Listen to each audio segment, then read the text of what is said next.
Welcome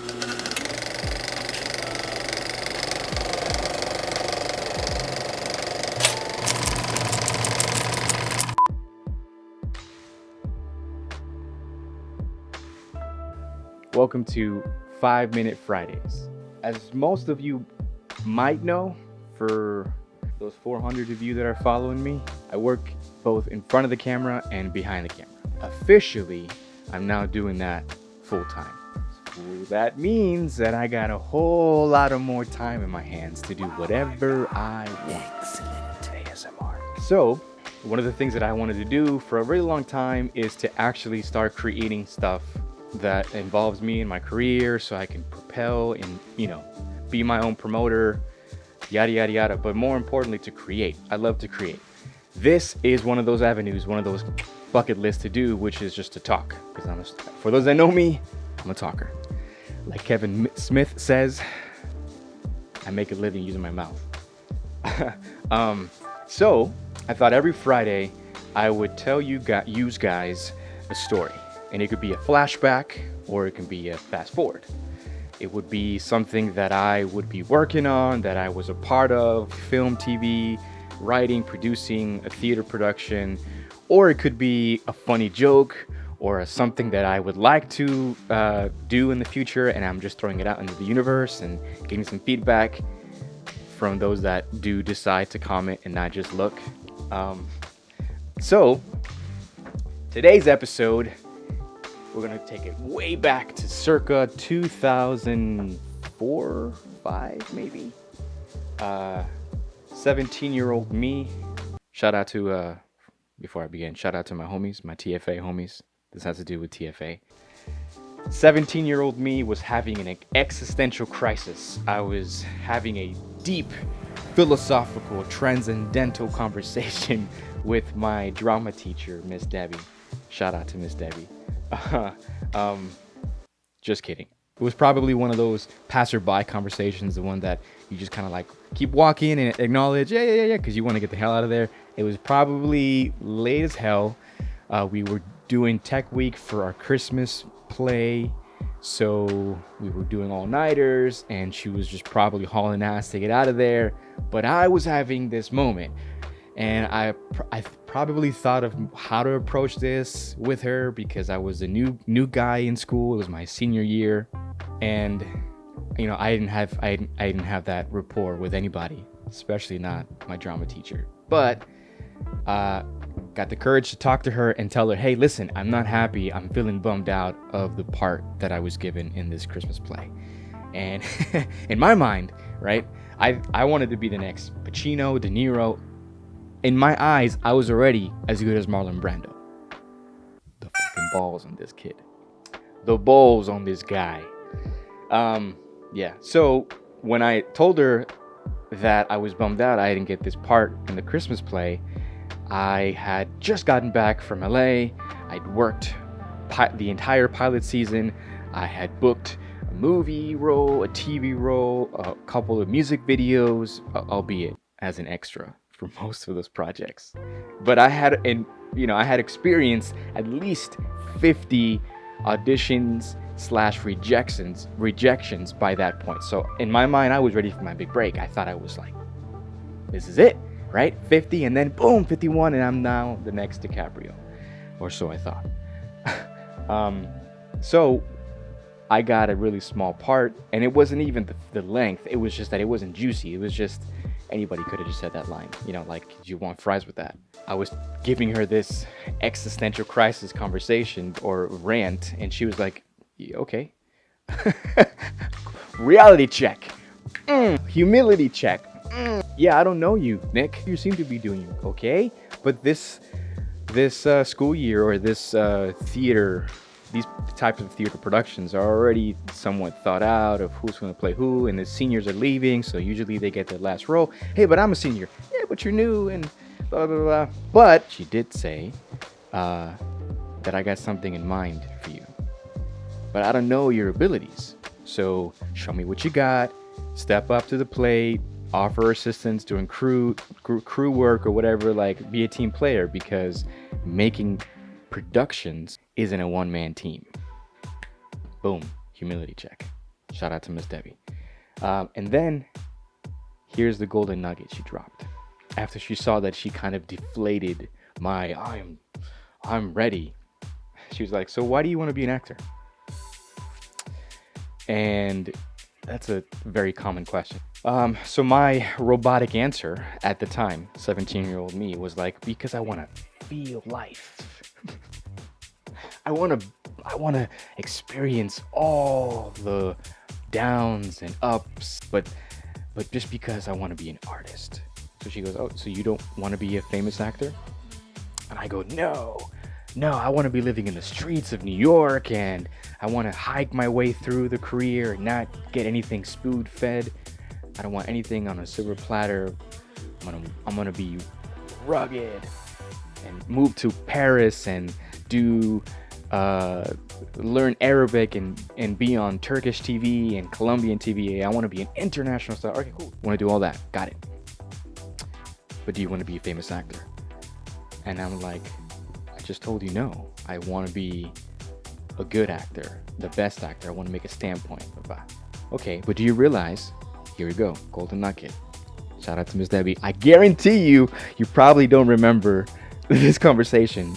Typically happens that way, isn't it? Whenever you remember something huge and meaningful that impacts your life from a conversation with somebody, it could be a friend, family, or complete stranger. To them, they're just probably saying something and they forget they ever said that. But the person who's receiving it stays, and it sometimes shifts the paradigm for the rest of their life. That was that moment for me. She kept asking, "Do you want to be a famous actor?" And when I kept giving her the BS answer, she said, "Okay, cool. Do you realize that all those people that you probably admire, Pacino, De Niro, Brando, Depp, DiCaprio, they are all famous actors? That means, though they probably didn't seek it, it is part of their career path. And the reason why you probably are aware of their existence is because of that fame." I said, "Okay, cool. Yeah, well, if fame comes my way, great, but I don't care about it." She goes, "Yeah, but you do. You should, at least. Because that's what's needed to make sure you continue having the type of career you want. So you should not say, 'I don't want it,' because you're probably not attracting something that you should want. And say, 'I do want it.' That way you're still feeding your artistic side, but you're also keeping in mind that it is a business." I'm pretty sure I shifted some words and maybe that's how I heard it, but I'm 100% sure that was the overall message that my drama teacher gave me that cold Jacksonville night in 2004. And she's like, "All right, cool, peace." And she dipped. And I just stood there outside of the theater rehearse halls and just let that sink in. So she kept her word. I kept my word. I focused on boosting my artistic side, but making sure that I understood the business. That very same day, I called buddies of mine. Shout out to the Lamoureux, because they were also actors and they had gotten something that was called the professional headshots. And I was like, I don't know what that is. I was just taking pictures and cutting them out and scanning them and putting them on, back in the day, LA Casting. I think that's what it was. Yeah, LA Casting or Central Casting. And I knew they had gotten professional headshots. So that very same night, I called them up. I got the guy's info. I paid for my professional headshots. I started understanding how to write resumes for actors, how to look at profiles, and how to blah, blah, blah, blah, blah, put in the work. And she kept her word when she said to me, passing by, "I got a role for you in the next play, but I need to see you putting in your work or being a team player." So the next play we did was called Shadows of Hope. And for those that were a part of, had the good fortune of being a part of that play, for a kid, I mean, like literally people that have still in that teenage mindset, that play was not the kind of play you would typically expect to see from a high school production, even though it was in a professional theater and if the production was professional, I think, even charged ticket prices. I think I don't remember. It dealt with racism, bigotry, uh, powers that be, finances, family, comedy. It had a lot, and I don't think it was from a professional production that was successful, and then we adapted. I'm pretty sure Miss Debbie and the other cast members wrote this because we even had a freestyle section. Um, Shout out to Channing. um, Anyways, in that production, there was a part where we recreated the scene that you're going to see at the end of this clip. So stay to the end of the movie Stand By Me, or Stand and Deliver, I think. Yeah, Stand and Deliver. About Mr. Escalante and what it was like in Los Angeles. And they merged the two characters that were the badasses that later become pivotal to the storyline. The two Cholos characters, they mix it into one, and then she's like, I wrote this for you, or I want you to do it, right? And it was a juicy part. And I appreciate it because I took that part serious. For those that did theater in TFA, the theater productions before, like behind the scenes, was mayhem. There was paintball wars, what's it called? Dry ice, bottle wars, fires. We always had a blast. So there was so much mayhem going on behind the scenes, and that mayhem literally was going on simultaneously as a professional production is being done, performed. And there's an audience behind those curtains. It was hell fire. So I remember taking that part so serious because during all that craziness, I would be in a corner with my headphones, and I was just in the zone, replaying the lines, my intention, putting in the homework that I had assimilated from other, self-help or YouTube videos back in the day, or MySpace videos. Just figuring out how to do this character justice and how to perform. As I'm seeing water bottles fly, water balloons, shoes, people are literally tackling each other, like it was crazy. And looking at the clip now, there's a lot of things that I would change. There's a lot of choices that I would make differently. I can see the diamond in the rough, the actor that really wants to give his best to those words, to that character. And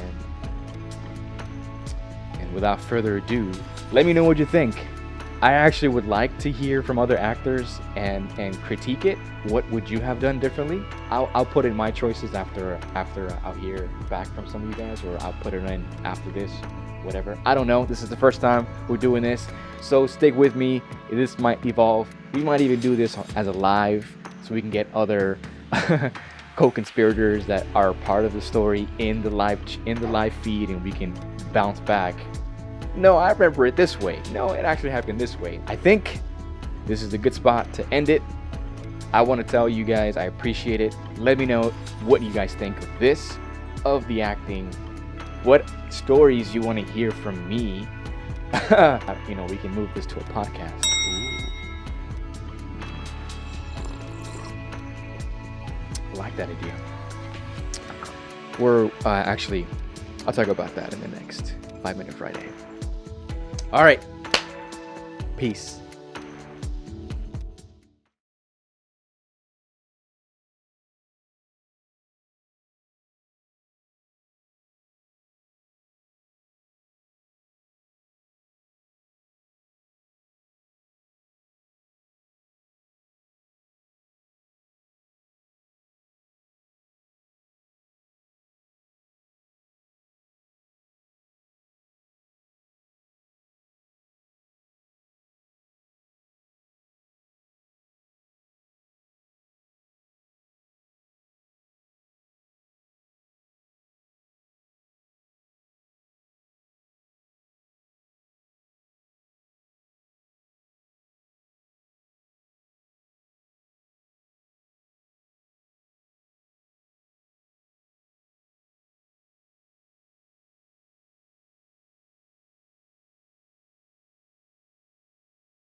These nuts.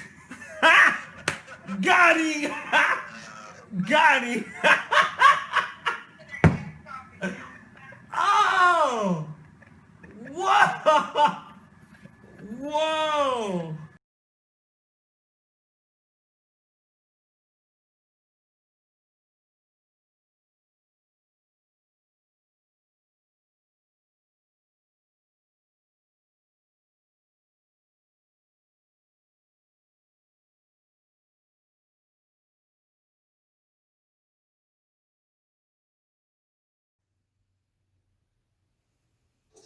Get excited.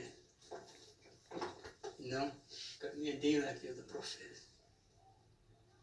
I read a funny book. You know, cut the holes in the ceiling. Back. First thing I can teach you some manners.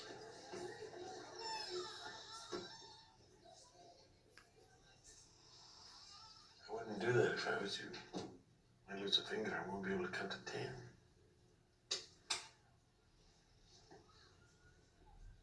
I've seen vatos like you before. You'll be hurting soon. Ponte trucha. See, now you're in my classroom, Holmes. Ain't teaching no pinche math, you know? Not here. Not in Islos. 1, 3, 2, luz balas. My homie was shot in el pecho and shoulders. My carnal, who had never let me down, was next to me sufriendo, and all I had was a pinche bruised elbow, cursing, crying, hurt so bad, started laughing, made me laugh until its inside started spilling out, coughing up blood on my face that I was too afraid to wipe off. Act like it don't hurt.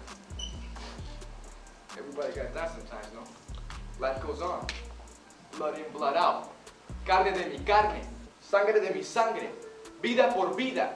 Barrio, hood, where you feel welcome, como en tu casa. You think some math teacher's gonna cover my back? Or give me the respect I get from my homies?